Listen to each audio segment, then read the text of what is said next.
sceni u areni prava čuda izvodim.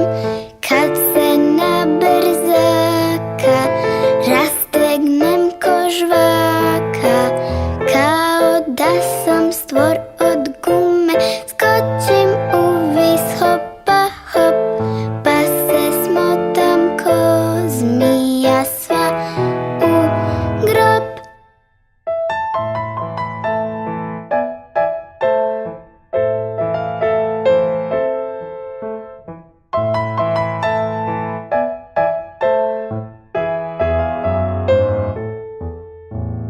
Bez pomuke svijam ruke, glavu, tijelo, noge, vrat, kolut ili špaga, pa u luk otraga.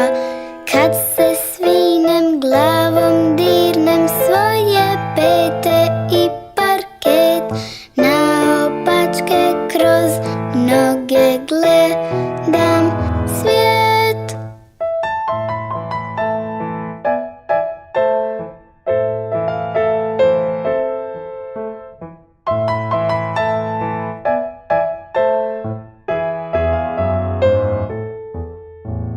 Sva se spletem i prepletem kao sjajna živa nit, koja čuda stvara, svakoga očara. Kad mi kliču, bravo viču, nekad bace i buket, a ja nožnim prstima